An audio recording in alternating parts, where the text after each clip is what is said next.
Is this thing on? Okay. So, where do we begin? Before the festivals, before her Grammy, anything is possible, and before the world knew her name. Ladies and gentlemen, Doechii. Doechii was the artist who was constantly told no. Throughout her life, she was denied, overlooked, pushed off lineups, and told she didn't belong. But instead of folding, Doechii turned every no into fuel for success. Let me tell y'all something. Aside from, you see this hat, you see this jacket, I'm a nice presenting woman. I'm hungry. I want to be the best. If I have 2 days, if I have 24 hours, I'm going to work my hardest to make the best performance because I want to be the best. Period. Doechii is the ultimate underdog, an artist who carved her place in the industry that rarely leaves room for people like her. From performing at tiny clubs in Tampa to performing in front of tens of thousands in LA, Doechii's journey isn't just about talent, it's about grit, reinventation, and a mindset that refuses to take no for an answer. But here's the thing, Doechii's story isn't just about proving the ones who said no wrong. In fact, it's more about proving aspiring creatives right. It's about how she's rewritten the rules and created a blueprint for artists and dreamers to follow. The source is in me. It's not in a bottle. It's not in a label. It's not in a man in a suit. It's not in a dollar bill. It's not in a radio. It comes from me. And I don't need anything outside of myself and the glory of God to lead me anywhere in my career. But exactly how did Doechii turn rejection into a weapon that fueled her rise? What was the mindset switch she needed to adapt to? And why is this just the beginning of everything for Doechii? Let's find out as we take a deep dive into the rise of Doechii, the overlooked underdog who fought to become everything.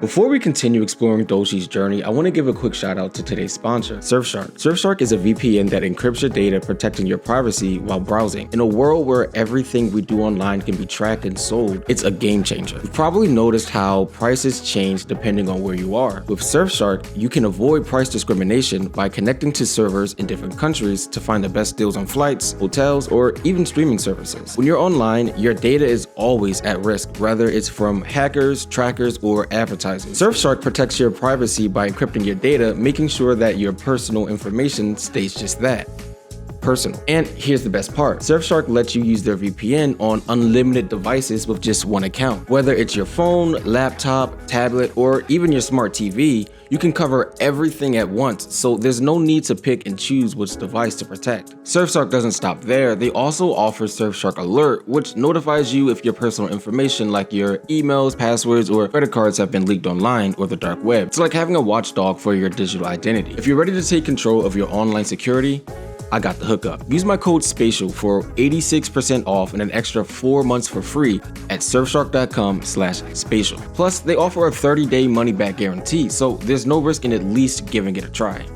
Thank you, Surfshark, for sponsoring this video. Wake up, A-cup, get your tits sucked, get my makeup, face fuck, get your bake up. Fake blood, fake tough, niggas dicks up, put your sticks up for the motherfucking princess. Brace up, jigs up, put your dicks up, get your dicks up, put your motherfucking sticks up. They suck, that's tough, nigga, pay up, get your raise up for the motherfucking princess. Don't she mean she freaky, kinda link is Dalai Lama, don't she? Jayla Jemiah Hickman, born on August 14, 1998, grew up under the care of a young single mother from the age of 3. Being raised by a young mom, Jayla grew up alongside her in many ways, witnessing her mother's journey from a teenager navigating parenthood to a strong, resilient woman. My mom was a young mother too. She got pregnant with me at 18. We grew up together. It was so interesting watching her grow up, and like to this day, I want to be like my mom. It's not even about my career. She's just like such a fascinating woman. She's so poised, graceful, and kind, but also like roaring, and you're scared of her. And I want to be that place one day. Growing up in Tampa, Florida, heavily influenced the art and style Jayla would be known for, but her family played a larger role in nurturing the creativity that shaped Jayla into Doechii. Growing up in Florida, I just was around a lot of music, a lot of different creatives. It was like very much Freaknik,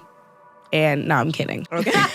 I'm like, wow, I need to visit. No, it was just a lot of hot summer days and a lot of music. That's how I grew up. I just remember hearing a lot of music. Even at an early age, Jayla's deep love for performance stood out to everyone around her. Noticing this attraction to performance, her grandparents eventually bought Jayla a little superstar kit with a mic, a stage outfit, and a DVD for Christmas. It would only take a day before she already learned her first routine in its entirety and performed it in front of her family. I was really good. I loved it. That was when I realized I really liked the attention. Jayla's mother was determined to raise her children with strong morals and made the church a cornerstone in their upbringing. Because of this, Jayla found herself spending 6 days a week in church, performing as a dancerette in the Christian marching band and singing gospel music, essentially making the church her first stage.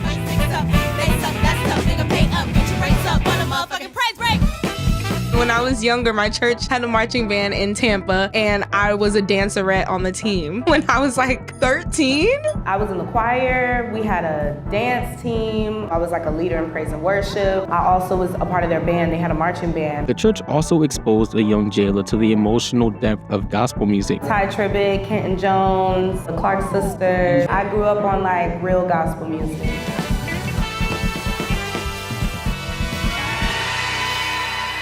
Growing up on artists like Ty Tribbett, Kenton Jones, and the Clark Sisters would later influence the vulnerability, sound, and honesty in her own artistry. But beyond the artistic influence, the church deepened Jayla's spiritual connection. From a young age, she developed a strong relationship with God and an attraction to the spiritual that would continuously guide her throughout life. I was speaking in tongues when I was like 10.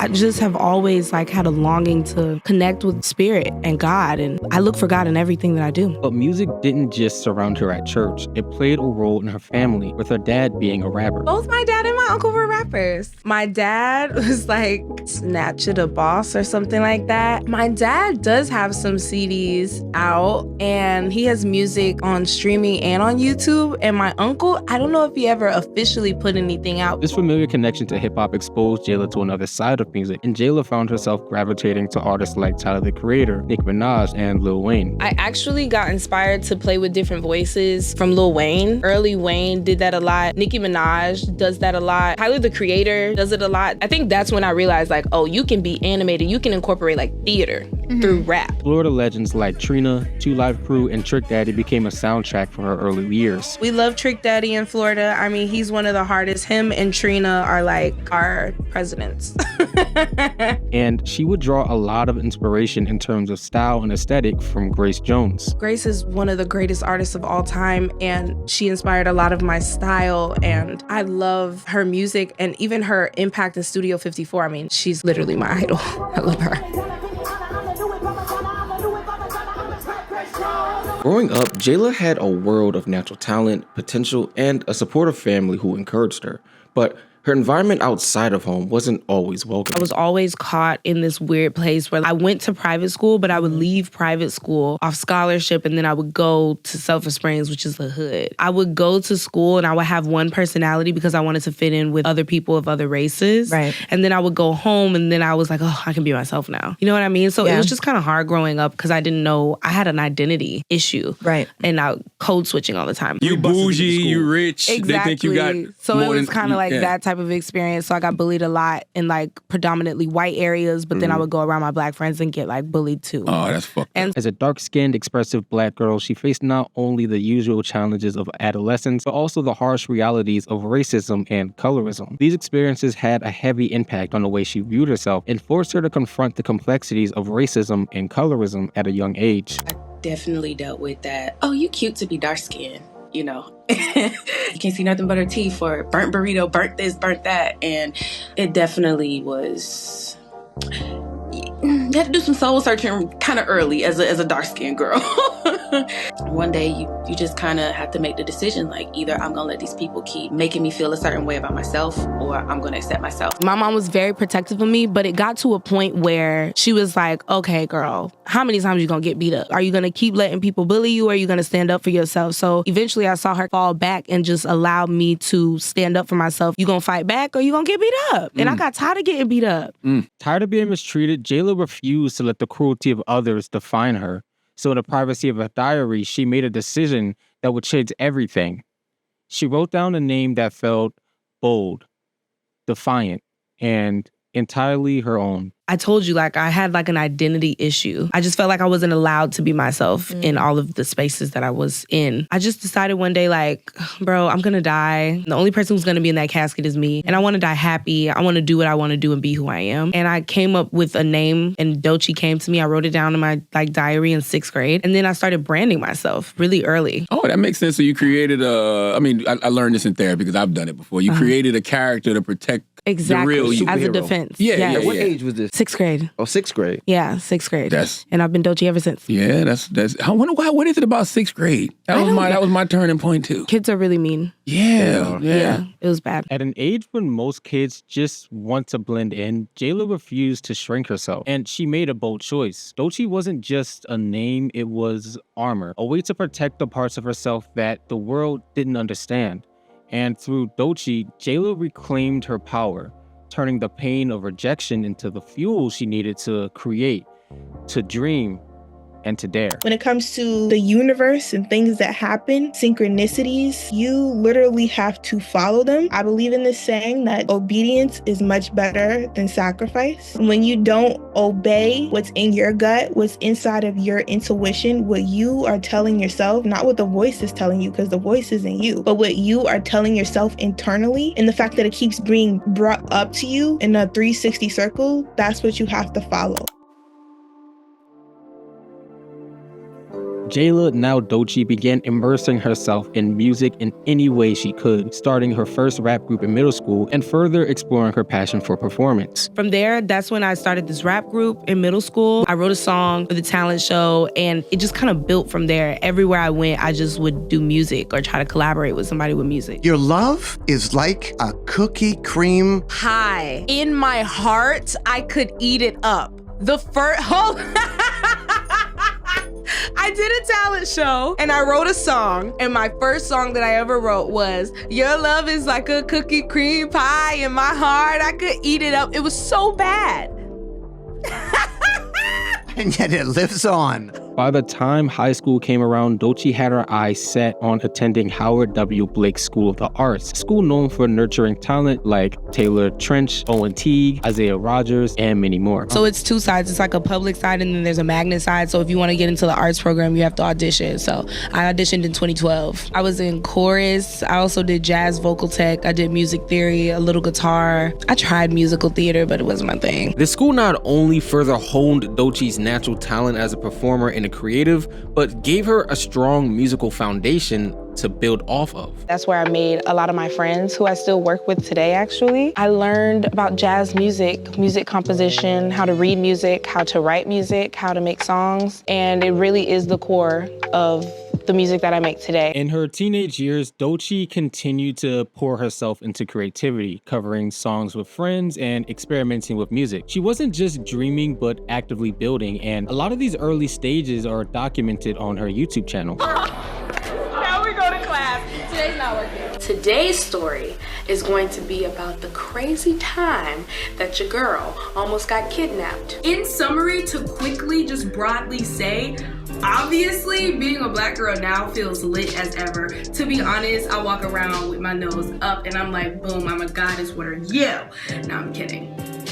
Somewhat. I remember literally not being able to afford a camera. I used just my phone to like film my videos, and my front camera didn't work, so I had to use my back camera. I would just set my phone up and just talk, tell stories, and I don't know, make music and vlog and things like that. And I just kind of ended up growing this community of people that just like to hear me ramble. Yeah. But YouTube became more than just a platform for her, eventually using it as a space to carve out her artistic identity and entrepreneurial spirit. At that time, I was very transparent about where I was in my journey. I was just lost and 20, and I didn't know what I wanted to do with my life, but I knew I didn't want to work for anybody. And I just vlogged that journey, and it ended up growing into this actual fan base that I have now. But beyond posting videos and growing a community on YouTube, Doechii experimented with creating original music and releasing it online through SoundCloud. SoundCloud has been the beginning for so many artists. Like, that's how I found out about a lot of artists who are huge now through SoundCloud, because we all had access to just upload. Yep. And that's where your first joint blew up. Yes. Do you remember what it's called? And your first song was El Chapo? It was. was El Chapo on SoundCloud. Whoa. Which is hard to find now. Yes. But you found it. Will it ever come out, though? Absolutely not. It's a horrible song. And in 2016, Doechii released her first notable song on SoundCloud, Girls.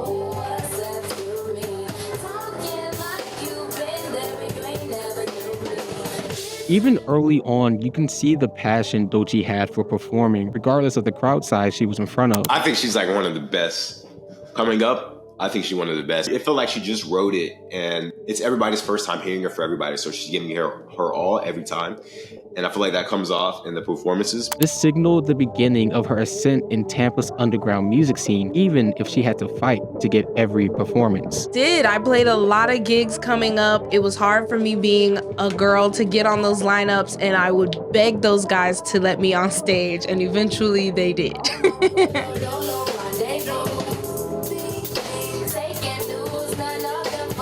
Doechii's boldness wasn't born out of confidence, it was born out of necessity. If no one was going to make room for her, she'd carve her own space, brick by brick. When I was younger, I was like in a rush to get out of Tampa because, you know, when you in your city all your life, you know every nook and cranny of it. I performed everywhere, and I was like, dang, I just want to get out and experience something else. And I went to other places and saw how their artists were, how their music scenes were, and I learned so much from going to different states. I would come back and educate my peers on what I learned. This is how they do it. This is how you're supposed to run a show. This is how you're supposed to do this. This is how a lineup works or how publishing works. In Tampa, we just weren't, at that time, we weren't that developed, and we didn't know a lot. While Tampa nurtured her early creativity, its limited music scene left little room for growth. Realizing that she outgrown her hometown and enticed by opportunity, Doechii made a bold decision. I think that I had done every show, I did every club in Tampa, and I was looking for something else. I wanted people to know about my city. I wanted to learn new things, and I wanted to get in a space where I wasn't the best. Oh, I said that humbly. I rock with that. Come on. Her first songs were gaining traction. She had a strong creative identity and foundation, and she just received an opportunity to audition for a show that could change her life. So the stage was set for Doechii to leave Tampa and go after something bigger. It was time for her to bet on herself, time to step into the unknown.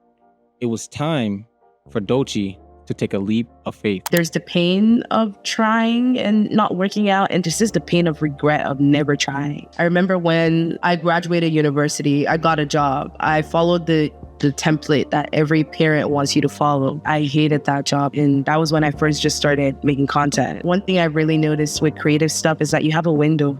You literally have a window. And I was like, if I don't quit this job, this window will pass me by. And then I'll spend the rest of my life just in regret. Like, why didn't I just chase my dreams? It felt stupid. Like, in this economy, I'm quitting a job, I was paying my bills, that was paying everything. And I just took that leap of faith. I quit my job. And I was like, I'm just going to pour everything into my careers. And honestly, it was hard. Like, the first months were hard, but then I found a diversion, and I guess that's where I am today because of that. That's when one, income started coming in, and then two, labels started reaching out. Okay. So in between that time, what were you doing? Just recording? I made that project in New York. Okay. I was still an independent artist when I was in New York. Starving, struggling. Yeah. What brought you here? Was it just like, all right, I'm going to go and figure it out? I got an audition with The Voice. Okay. See, you skipping mad parts, Doechii. You skipping mad parts. Okay. I got an audition with The Voice. In 2019, Doechii had an opportunity to audition on The Voice, a reality TV show with the goal of finding unsigned singing talent and offering contestants the chance to win $100,000 along with a record deal with Universal Music Group. They called me out there to audition for this thing that they had. I didn't make the audition, but I swore I was gonna make the audition. And I didn't have enough money to get back because I was like, The Voice is gonna accept me and I'm gonna live here and it's gonna be great. Yeah. It did not work out that way. Risk taking, especially with social media, is not as scary as you think it was. Okay, what Doechii did is kind of, that's a different level, I'm not gonna lie. She just went one way and just hoped she'd make it back. Like, I literally know how Doechii felt when she felt like, oh yeah, I'm gonna do this. To think or attempt an impossible has a very low chance of happening, and just being so confident in yourself that, oh yeah, I got what it takes. When I was in college, I had sex with this girl and she pulled a pregnancy prank. Before I knew it was a prank, I was just sitting on her bed imagining what my life would would be like just coming home and clocking in and working in a cubicle, and that sounded like hell to me. Like after that day, the thought of dropping out and starting a podcast just kept growing immensely, right? I proposed this idea to my mom, just getting her temperature on it. It started growing tremendously. Like, I do not want to go to college anymore. There's nothing there for me. I don't see a happy ending in this. And then obviously, ultimately, I told my mom and my parents I wanted to drop out. It sounded like I was like being hypnotized or I was possessed by something external. But I was so convinced that I can do this, and I took that leap. Doechii took a leap of faith by going to New York without any money or any plan to get back home. And when things didn't go how she thought they would, she had to improvise. When I went to New York, that was like, oh, everybody here is hard. How am I going to push myself further? You also disappear in New York, right? Especially at your age. You walk in there and everyone's your age. Yeah. And yet, no one's looking at you going, yo, that's a cool looking person, because they're sitting there looking in the mirror. Cool. I think I did an original song. They were looking for songwriters. Oh, okay. I did an original song. I didn't make the cut, and I didn't have enough money to come back. Okay. So I had to stay in New York. Where were you staying though? Like with a friend at a hotel? It was kind of like every night I just had to figure it out. One night I would stay in Jersey with like my mom's friend who she knew, and then I would get booked at another show. I got booked the day after I did The Voice. Okay. So for that night after The Voice, I slept at a McDonald's. Really? And then I wish I got knew up. you at this time. You would have been able to stay with me. Yeah, I went to American Idol. And the same thing happened to me. Like, I didn't even get past, I didn't even get past all this shit. I ended up going to LA. I didn't have no money for a room. Like, I was gonna sleep in my rental car because I wanted to record, but I was so hungry. Like, I watched another one of her interviews. She was like, bro, I'm hungry. I'm hungry. I want to be the best. If I have 2 days, if I have 24 hours, I'm going to work my hardest to make the best performance because I want to be the best. I felt that dog before as an artist. Like, I don't care what's going on. I think I was maybe like 20, 21. My stepmom was like, yo, you tripping. Doechii found herself couch surfing in New York with barely any money, chasing every opportunity to showcase her talent. Along the way, she found a supportive community of college kids who opened their dorms for her, giving her a place to stay while she pursued her dreams. So my time out there was really hard at first because I didn't have anywhere to stay. I didn't really know what I was doing, but then it ended up being so sweet because I built a community with people that were just hustling just like me, which was like a lot of college kids letting me stay in their dorm, which they shouldn't have been doing. Already in the city, Doechii refused to go back home because leaving would mean giving up on this opportunity she had to make her dreams a reality. My mom knew I was in New York. She just didn't know that I was struggling. Right. And I didn't want to tell her because I didn't want her to be right. Because she was just kind of like, it's not safe for you to go out there by yourself. You don't have no money. What are you went doing? by yourself? Yeah. You know what? You're stressing me out. I know, that was my mom. You were stressing me out, and I understand why you didn't tell her, because she would have come home now. Yeah, she would have probably came and got me, and I was just like, no, like, I feel like something's close here in New York, and I can do this. What was close to Doechii in New York wasn't only her path to success, but a book that would lead her to that path. But I saw this book, and while the cover looks really boring and like, what the fuck? I was just drawn to it for some reason, so I picked it up and started reading it, and I think it's gonna be a whole vibe. The Artist's Way by Julia Cameron is a self-help book designed to get people out of creative blocks and reconnect with their inner child through a self-paced set of challenges and questions over 12 weeks. You went week to week, tool to tool. If you followed through with everything, you would have a creative breakthrough. And Doechii documented the entire journey on her YouTube channel. Today is the end of week 1 of the course. Oh, I got fired today.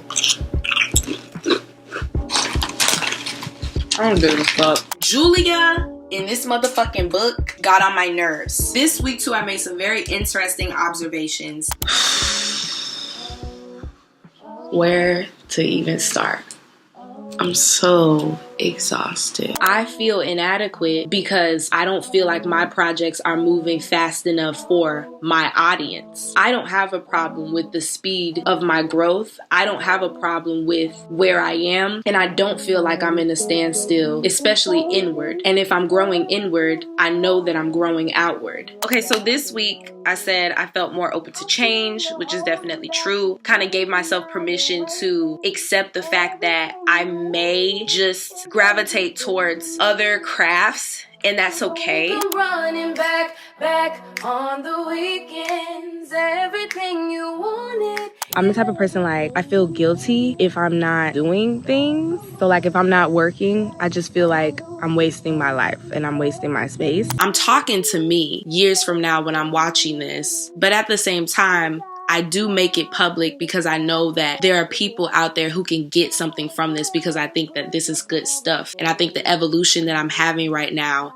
is not only important for me, but it can be important for somebody else who's going through their own evolution. I'm not even gonna lie. I don't feel like reporting shit. I don't feel like documenting. I don't feel like talking. I don't feel like doing none of that shit. But I'm still gonna do it regardless, because whatever. And basically, when you're creating art and when you decide that something is finished, it is a conscious decision to let go. Because if you wanted to, you could keep going on for days. You could keep correcting your work. What I learned was basically that picking at your art like that diminishes the originality. It diminishes the spontaneity out of it. And it also diminishes the passion. Week 8. I'm not going to talk about what we talked about in the chapters and stuff for this week.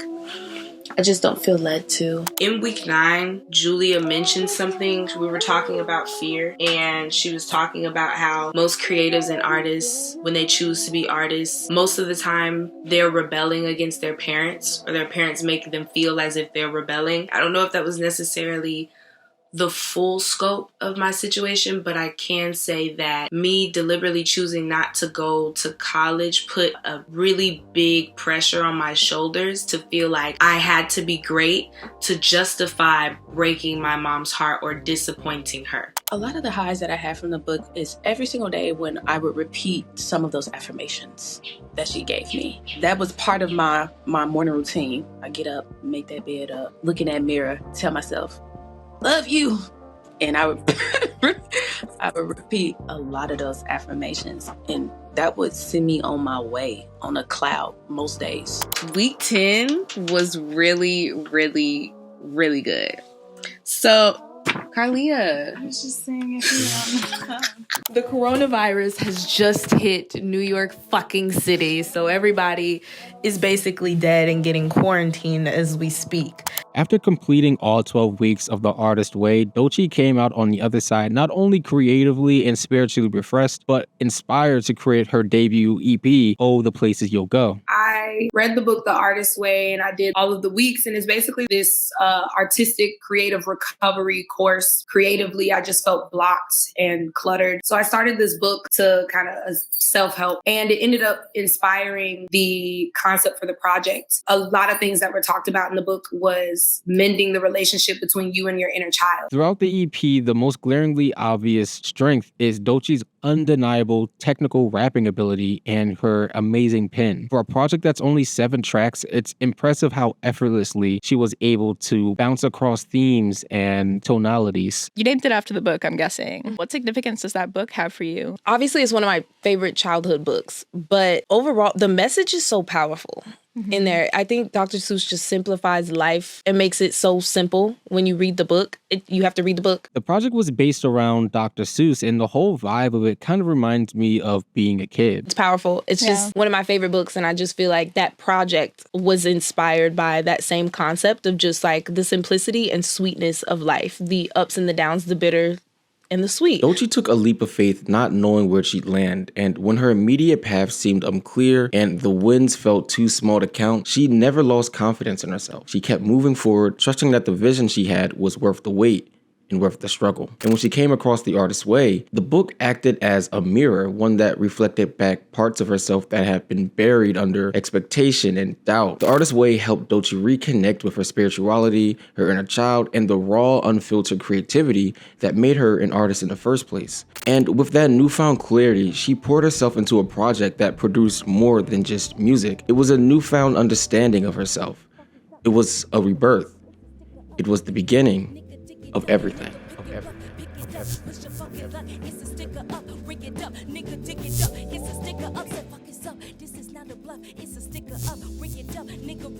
Nigga, pick it up, pick it up, push your fucking luck. It's a sticker up, bring it up, nigga, dig it up, it's a sticker up. The city at the center of the outbreak in China and more two than others 28,000 infected with coronavirus. I had a song go viral on TikTok called Yucky Bucky Fruitcake. I really love that record. To me, it doesn't sound new as far as like somebody who just jumped into the game. I got called to LA because TDE was trying to sign me, but also another label that I won't say was trying to sign me as well. I came to Los Angeles with one pair of shoes. I was sleeping on my dad's futon. I had just came from New York. First night they called me, I recorded Crazy. Okay. I was hungry, quite literally. The most vulnerable you can be is when you're literally naked. This is symbolically me coming into the industry saying, here I am, what's up? A lot of labels hit me up and they threw offers. One offers that I felt like were selling me short. And luckily I had done enough research and I knew my worth very early. But when TDE approached me, they asked me where I wanted to take things. Creative freedom is super important to me. What TDE is going to be for the next 10 years is going to have Doechii's name on it all over it. They really make me feel like safe, and it's kind of like a brotherly bond.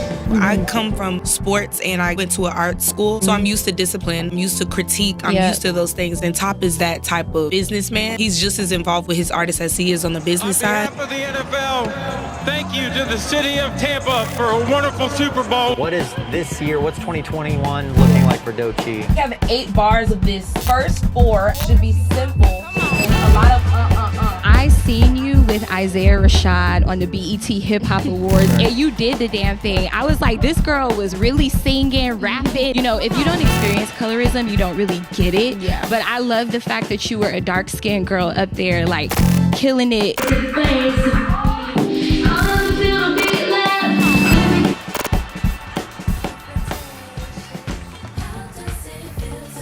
What did your family say when they saw that? Oh my gosh, my mom was crying, my sisters were crying. They're so dramatic.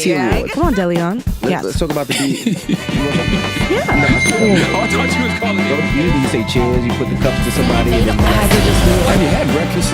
No. Oh, Doechii. Gotta have breakfast. That's the most powerful thing you can do is be yourself. I just want to thank my team. TD, Top Dog, SZA, my dancers. Thank God for my mom.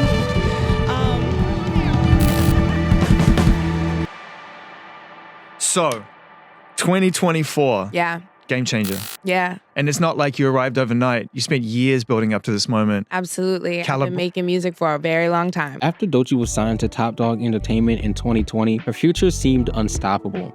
But between then and 2024, the parties never ended, the liquor was always flowing, and temptation came in just about every form. I was always drunk, always partying, and I couldn't recognize myself at all because I wasn't really myself. And I wasn't liking the person that was reflecting back at me. And I was like, okay, I think it's time to like sober up. And I need to just get away from people and figure out who am I right now. I was carrying this version of myself that I had been since I was like 20, 21, you know what I mean? And it was no longer serving who I was to become. Caught up in a new lifestyle of Hollywood and relieved from the grind of a struggling artist, Doechii allowed herself to celebrate, as she should. But what started as a well-earned indulgence spiraled into something else. The celebration didn't stop. Without realizing it, she had lost her sense of direction as an artist. When I first got signed, it was kind of like a celebration era for me. And then also with COVID and stuff, it's just like, it builds into this whole like situation until I'm just like, okay, this is no longer serving you. You know, I'm like, I'm in my 20s. I should be able to have fun and you can have fun. Just, it's not serving you anymore and that's okay. I'm internalizing all of the chatter that I'm getting from fans, from haters, from major label, from the guys like, oh yeah, we really like when you rap. Nah, we really like when you sing. She should keep doing the pop. She should keep doing this. And I was just too focused on what everybody else wanted for Doechii versus what Doechii wanted for Doechii. Her voice, once so distinct, got drowned out in the noise of the industry, the parties, her fans, and her haters. Whether it was out of love or malice, all the chatter begun to paralyze her in a sense. And before she knew it, 4 years had slipped through Doechii's fingers. It took me a really, really long time to figure out the direction of where I wanted to go with my music. We were dropping singles and time had gone by And I was trying to discover who I was musically through singles. You know, you have artists that are single artists, and then you have artists that are like conceptual album artists. Yeah. And I think that I'm that type of artist. Absolutely. And I couldn't see that because I had never dropped a project before. So it was like 4 years went by and I got 10 singles out. I was like, listen, we gotta let something go as soon as possible. I've learned how to truly be codependent on me and validate myself, because when I first started out, I would internalize a lot of things. I'm being encouraged to make music like this or do it this way or work with these type of producers. And I would internalize that as they don't like me. But by the time Doechii realized just how lost she'd become, she was already so deeply dependent on external influences to fuel her creativity. It was as if that raw, unfiltered voice that had gotten her to where she was in the first place had slowly faded into the background. Also takes self-accountability. Yeah. As to how did I let myself get here? What happened? And whose fault is it really? The first step to finding her way back to herself was to quit the habits that no longer served her. It was a slow process, but Doechii decided to commit to sobriety. I'm only not listening to the spirit of God when I am distracted internally. That's why I keep telling y'all this sobriety thing. I hear from God better when I'm sober and I'm clear-minded. With a clear mind, Doechii began to feel connected to her spirit and her creativity again, saying she felt guided spiritually to move in a direction that best served that creativity. Yes. Will you scream with me? I'll scream with you. Okay, one. We're gonna do it? We're gonna do it. Okay, 1, 2, 3.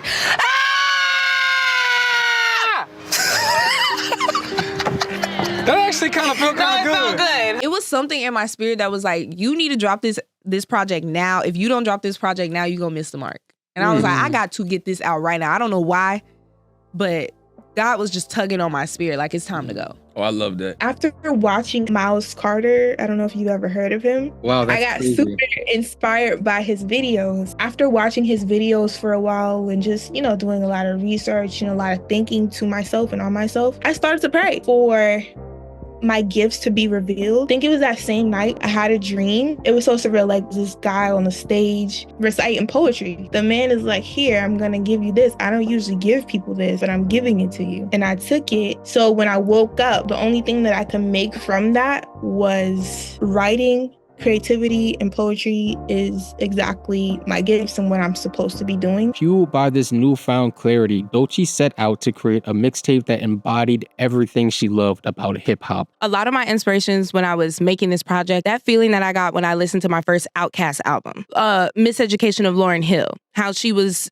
singing and rapping and the topics that she was discussing between romance and self-introspection. Old Kendrick Lamar. Like I'm talking about like mixtape Kendrick Lamar when he was like 16, 17, inspired me a lot. Because that's the Mixtape Nissan, Wayne. the Nissan Altima, like that was Yes. an homage to that. Yes, these artists, MF Doom, oh my God, just like this pure hip hop essence of like creativity with no bounds and no restrictions, no formula. On August 30th, 2024, Doechii released Alligator Bites Never Heal with a live stream listening party on her YouTube channel. This was a full circle moment, returning to the platform she started as a kid, with her YouTube plaque and frame like a badge of honor. She had this thing called Swamp Sessions. I saw them pop up on my YouTube. I'm like, okay, what is she doing here? The turning point for me was the Swamp Session of Catfish. And I listened to it over and over again. I'm like, whoa, like this is really good. I want to hear this on something. And then she announces the project and then she calls it a mixtape. I'm like, okay. What I just dropped is a mixtape. I still haven't dropped a full-length album yet. What is that? What is that? We're old, so we don't know what it means today when the shit that sound like an album is a mixtape.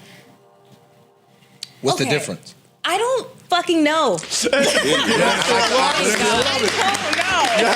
We don't know, you don't know. Perfect. I've always been a fan of Doechii, but I wasn't like a huge fan. I appreciated her music, but just seeing what she was able to do in the world she was able to build. Bro, I've never seen something in a while this refreshing, this honest, it just felt very real. The project peaked at number 9 on the top US hip-hop R&B album chart. Her company tour sold out and the project earned her multiple Grammy nominations.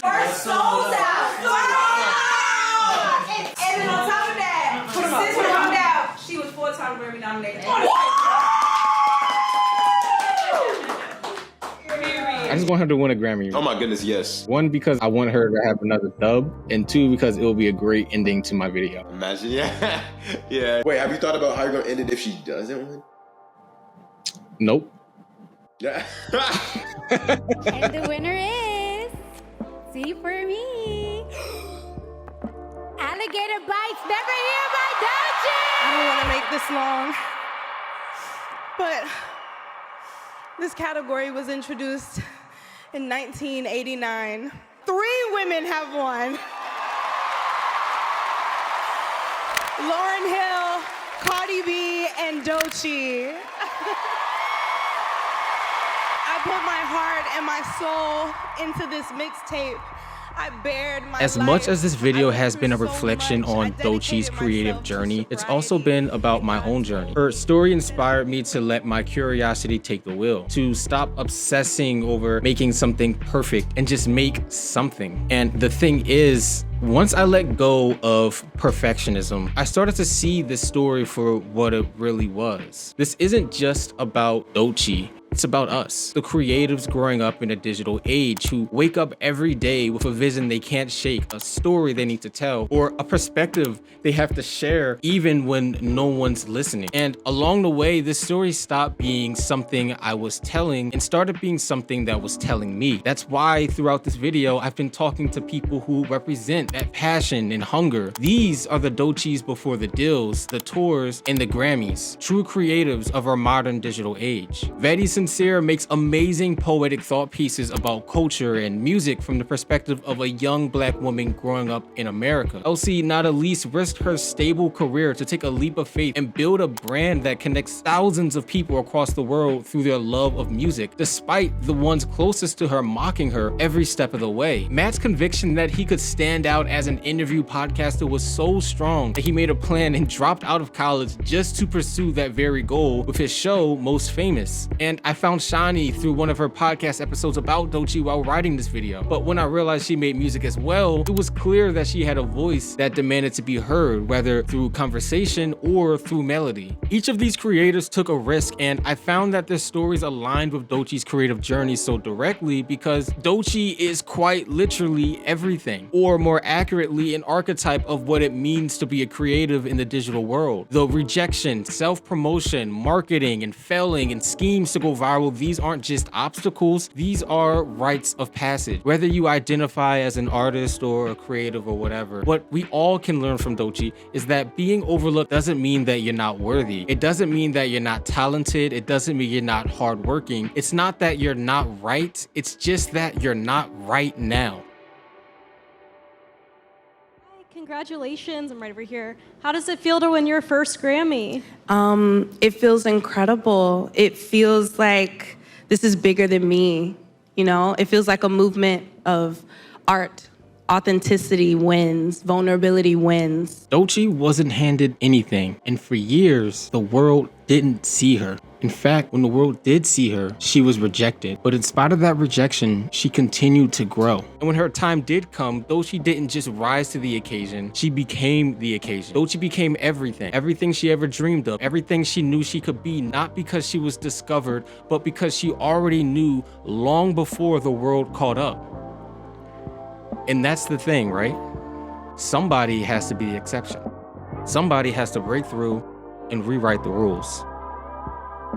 So why not you? And who knows, maybe someday, someone, somewhere will be writing about your journey and about how you became everything. Everything.